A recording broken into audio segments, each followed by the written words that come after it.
Hey folks! So last month, I completed my first Ultra Nightmare run for Doom the Dark Ages. This was my 5th playthrough of the game, and the first attempt, weirdly enough. I've done my first 100% playthrough on Nightmare, 2 more challenge playthroughs for gun and melee only, and a Pandemonium run. All these playthroughs gave me a decent idea of what the game is all about, and allowed me to pinpoint the gameplay elements I should focus on during my Ultra Nightmare run. And today, I'd like to share some of my findings with you, which should make your Ultra Nightmare run more bearable.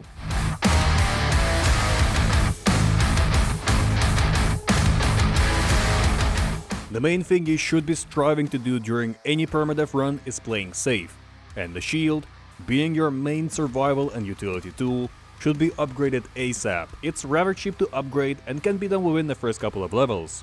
Use it to clear out groups of fodder enemies and stun larger demons whenever you can.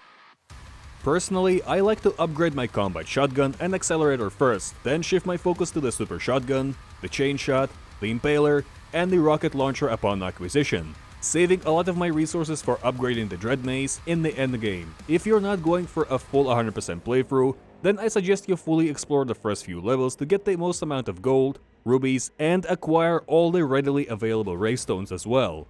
Generally, I stopped fully exploring the levels by around chapter 14. Now, let's move to some minor weapon tips and tricks, starting with the rocket launcher, which is great against large stationary targets like Mancubi and Cyberdemons, and is really good at taking out the Hell tanks as well. A single rocket can instantly destroy it. The Impaler has an incredibly useful perk that allows you to recharge a melee charge upon doing headshots to enemies.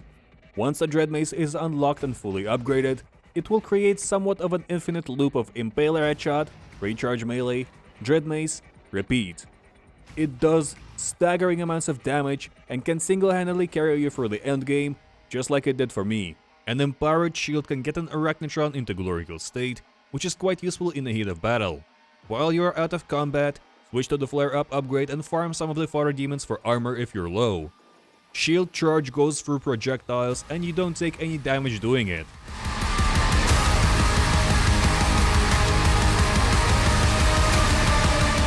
The BFC has infinite charges while in Berserk, even if you have no ammo for it. Yes, you heard me right.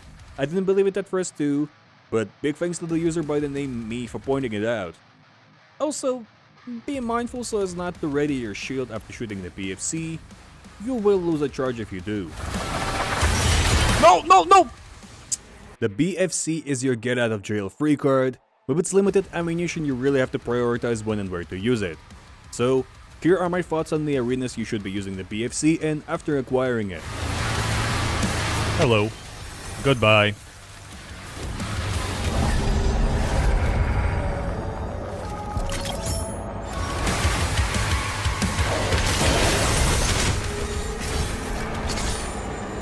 Before I go to the boat, there it is. Thank you.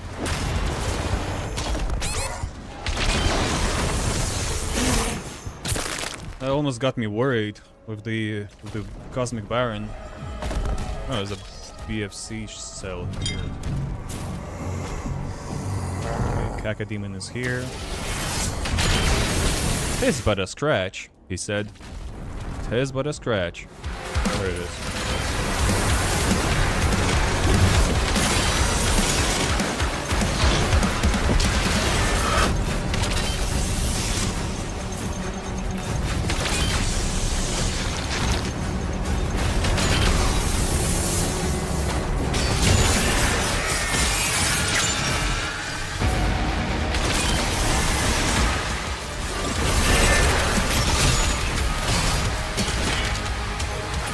You know what? Fuck this. I'm not risking it. I'm not.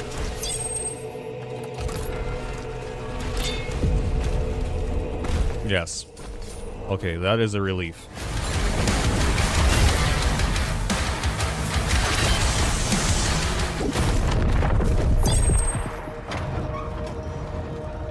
There's the BFC cell.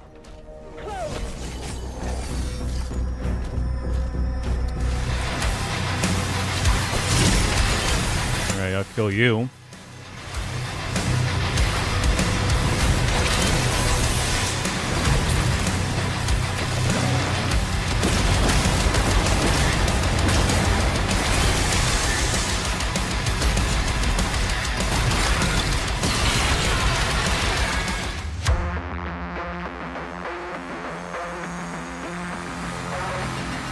I constantly keep forgetting about the challenges, so keep them in mind and check if the challenge is worth the reward, cause sometimes completing a challenge grants a skin, which you might already have.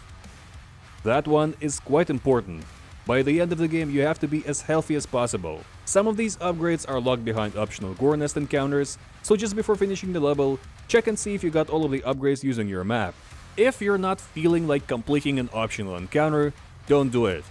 Some encounters like Chapter 15 Ravestone Room with an Agadon Hunter, Chapter 17 Shipwreck Cell Ammo Upgrade Gore Nest, and Chapter 10 Ruby Gore Nest were a bit too much for me, so I decided to avoid them entirely.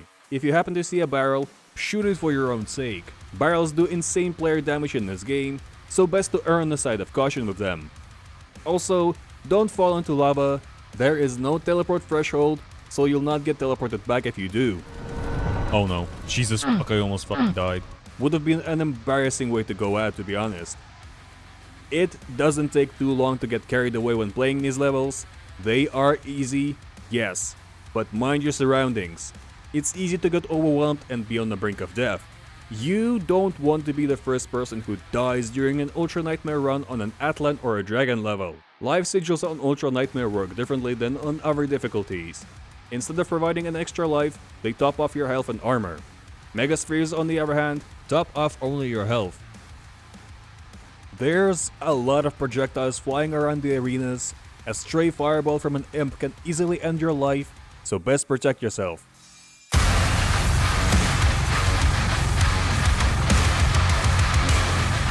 With most of the tips and tricks out of the way, let's get into where these tips should be utilized, starting with the boss fights. The first notably difficult boss in this game is the Vagary Champion, especially since the latest update added 2 support units in the form of Mancubi to the arena, who happen to be the most annoying part of the fight. I'm not a big fan of that addition. It kind of takes away from the boss fight feeling and makes the encounter just plain annoying. The tip I can provide is to dispose of one of the Mancubi and have the other one be low on health in case you need an emergency ammo or health boost. As for the Vagary, the accelerator is really good during the fight.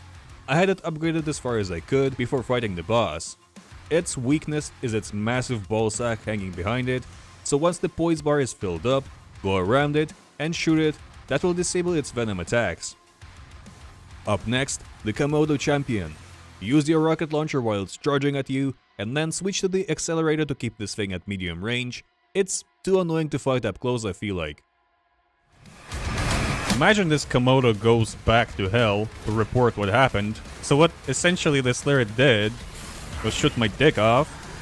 For both Azrak fights, you may use the Impaler Dread Mace combo. It's incredibly good. Holy sh! Let's get to the regular arenas. The first notably difficult one being the last arena of Siege Part 2.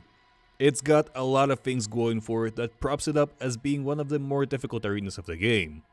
First one being how early into the run it is, second one being the enemy variety. It's got most of the things you've encountered thus far, Stalker Imps, Nightmare Imps, and Hell Knights, with the Cyber Demon being the most complicated part to deal with.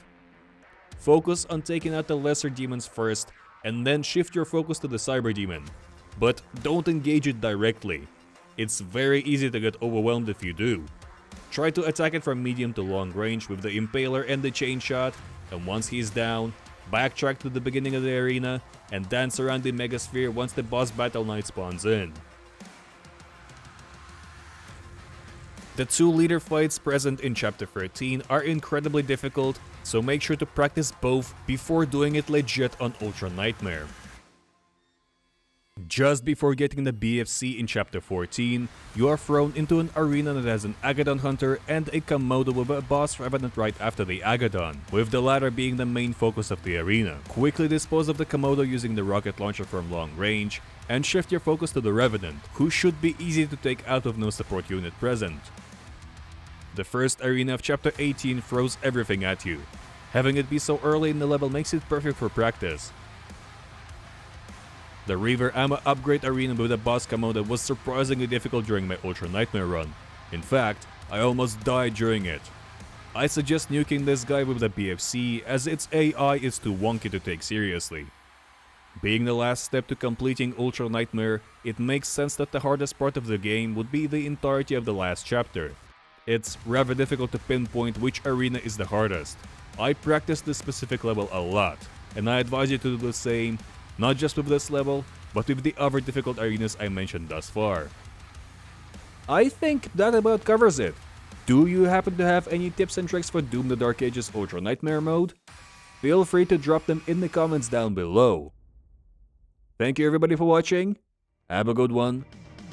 Peace.